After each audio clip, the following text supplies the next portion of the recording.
बहरहाल स्वामी जी देखिए, अल्सर का इलाज अगर वक्त पर ना हो तो ये पाइल्स और फिशर में तब्दील हो जाता है। तो इस परेशानी से बचा कैसे जाए, और बहुत सारे लोग इस बीमारी को दरअसल पहचानते जानते भी नहीं। जरा इसके बारे में बताइए क्या होती है।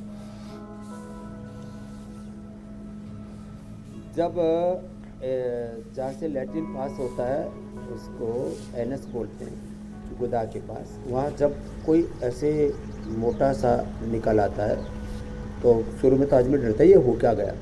इसको बादी बवासीर बोलते हैं। उसमें खून आए तो उसको खूनी बवासीर बोलते हैं। यहाँ से दबाने से ठीक होता हो, यहाँ से दोनों हाथों में।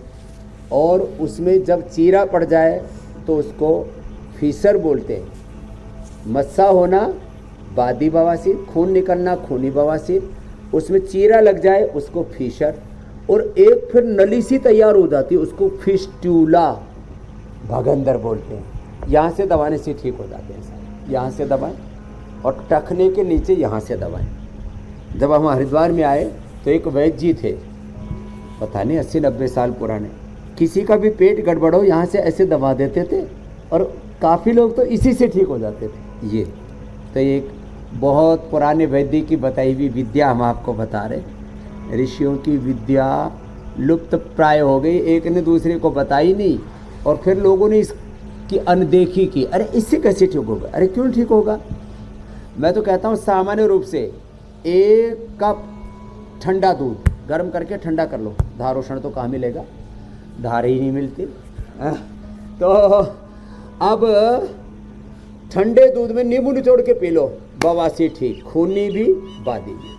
भीमसेनी कपूर हम देते हैं, 1 चने के बराबर केले में डाल के निगल जाओ, बादी बवासीर ठीक। और नीम बकायन हरड़, नीम की निमोली, बकायन नीम की फैमिली का है एक पौधा, हरड़, त्रिफला, हरड़ वेहड़ावला ये मिला सकते हैं, और नीम बकायन, इसका पाउडर करके 1 चम्मच खा लो, खूनी बादी बवासीर ठीक। और जब ये अंदर तक घाव हो जाता है ना तो फिर खाली पेट कायकल्प, और खाने के बाद अर्शकल्प या अर्शोग्रिट, ये नया अवतार है।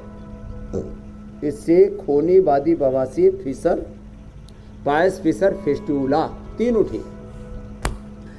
गरम चीज़ें बंद करनी पड़ेगी। मिर्ची खाते रहते हैं और पूरा कलेजा जलता है, पेट जलता है, और फिर अगले दिन टॉयलेट के समय भी जलता रहता है, फिर भी आदमी मानता नहीं है। बोले जीभ जब सब कंचन सी ना बोले, ये जीभ लपर लपर करती है, बड़ी बेईमान है। इसको बोलो चारों तरफ बत्ती सी है, तेरे का काट दूंगा तेरे को जो ज़्यादा मुझे सताएगी तो। क्या करे, मतलब 32 दांतों के बीच में रह पर के भी लपर लपर करना बंद नहीं करती।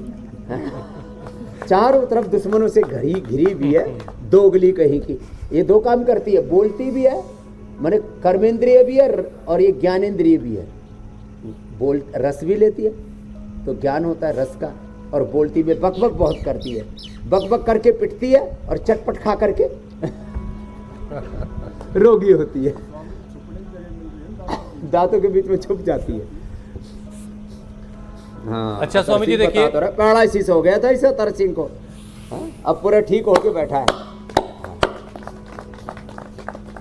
स्वामी जी पेट से जुड़ी एक और बीमारी है, काफी दर्दनाक बीमारी है ये, पैनक्रियाटाइटिस, जिसका दर्द जो है वो बर्दाश्त से बाहर होता है जिसको ये बीमारी हो। तो जिस किसी को भी ये बीमारी है स्वामी जी, उसे दर्द से कैसे राहत मिलेगी। ये तो बड़ा आपने जोरदार बताया। हमारे इस बालकृष्ण को तो कुछ हो नहीं से रहा। बालकृष्ण हमारे आचार्य बालकृष्ण नहीं, ये बालक बालकृष्ण है, इसका नाम बालकृष्ण है। अब ये योगी बन गया। ये अब 5 तरह से तो वृश्चिकासन करता है, प्रसृत हस्त वृश्चिकासन, फिर कोहनियों के ऊपर कर बेटा हस्त वृश्चिकासन, और फिर जो है पूर्ण वृश्चिकासन, आकंठ वृश्चिकासन, बहुत तरह से होता है। ये पिंडली दबाओ, इससे आंतों की सूजन, पेनक्रियाज की भी सूजन दूर होगी, और पेनक्रियाज की सूजन के लिए यहाँ से दबाओ ये पेनकोग्रिट। और जितनी भी पित्तहर चीज़ें पेनक्रियाज में सूजन आती है उसको पेनक्रिएटाइटिस, आंतों की सूजन को कोलाइटिस, स्किन की सूजन को सोराइसिस, हड्डियों की सूजन को अर्थराइटिस, फेफड़े की सूजन को ब्रोंकाइटिस। तो ये पेनक्रियाज की सूजन दूर हो जाएगी। इसमें भूमि आंवला, पुनर्नवा, मकोई भी अच्छा काम करते हैं। पेन को ग्रिट ज़बरदस्त काम करते हैं। और पित्तहर जितनी भी चीज़ें हैं, मिर्ची मसाला सब बंद, जिनको भी पेनक्रियाटाइटिस है। और पेनक्रियाज 100% अच्छा हो जाता है। एलोपैथी में उसके लिए स्टीरॉइड देते हैं, और हम भूमि आंवला, पुनर्नवा, ये मकोई, यही पिला के ठीक कर देते हैं। ये पॉइंट दबा देते हैं और थोड़ी पिंडली दबा देते हैं, ऐसे ऐसे। और स्वामी जी अपने खुद पिंडली ही दबा लो। खुद से अपनी दबानी आपको है, हर कोई चीज और में दबाए कहता तो भी है। आराम मिलेगा? मतलब पिंडली दबानी हो तो दूसरा गला दबा। लोग पिंडली नहीं दबाते, गला दबाते। ये दबा। स्वामी जी चलिए भाई अगर दबानी ही तो पिंडली दबाओ, थोड़ी सी राहत मिलेगी, आराम मिलेगा, गला दबाने की जरूरत नहीं है। स्वामी जी अब जरा ये बताइए, कितना बढ़िया किया। सारे अभ्यास तो आपने करवा दिए, अब प्राणायाम से कैसे डाइजेस्टिव सिस्टम को और बेहतर किया जा सकता है? कौन कौन से प्राणायाम जो है वो पेट के लिए कारगर है, जरा वो भी करवा दें। अब देखो, पेनक्रियाटाइटिस के लिए पेनकोग्रिट, और डायबिटीज़ हो जाए तो मधुनाशिनी मधुग्रिट, खीरा, करेला, टमाटर, गिलोय, सदाबहार, चिरायता, कुटकी, गुड़मार, विजय साग। अब प्राणायाम से लंबे सांस भरने से डायबिटीज़, मोटापा, कैंसर, लो इम्यूनिटी, कमजोरी, निस्तेजता, और ऐसे मन उदास है। पता नहीं क्यों बावड़े बावड़े बैठे रहते हैं लोग।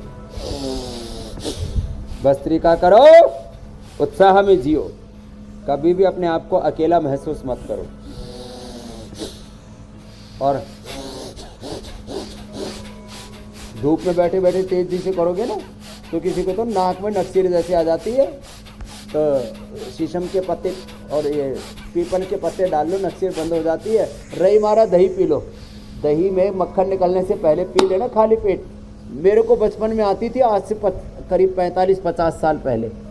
मैंने 7 दिन माताजी ने रही मारा दही पिलाया, उसके बाद आज तक नहीं आई। 45 और 55 डिग्री पर कुछ नहीं होता, 45 में तो दिक्कत ही नहीं, कभी नक्सीर नहीं आई। भस्त्रिका, हाँ। और ये बढ़े ना गर्मी तो ये सत्तू पीना, ये जौ का सत्तू। फिर शरबत हमने बहुत तरह के बेल आदि के बना रखे।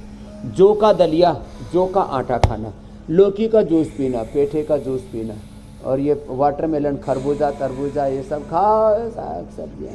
हम तो रोज़ सुबह सुबह खीरा खाते, खीरा, ककड़ी, थोड़ा अनार, और फिर अपना आम 2 बार खाते। कुछ लोग दिन भर चरते रहते हैं। ये हमारा पेट बड़ा परेशान होगा। बाबा ठोकता सुबह से शाम तक। अब तो इंटरनेशनल योग डे, सुबह से शाम तक ठोकाई होगी। स्वामी जी देखिए, अब इंटरनेशनल योग डे में इंटेस्टाइन, पेनक्रियाज, यूट्रस, ओवरी सब ठीक।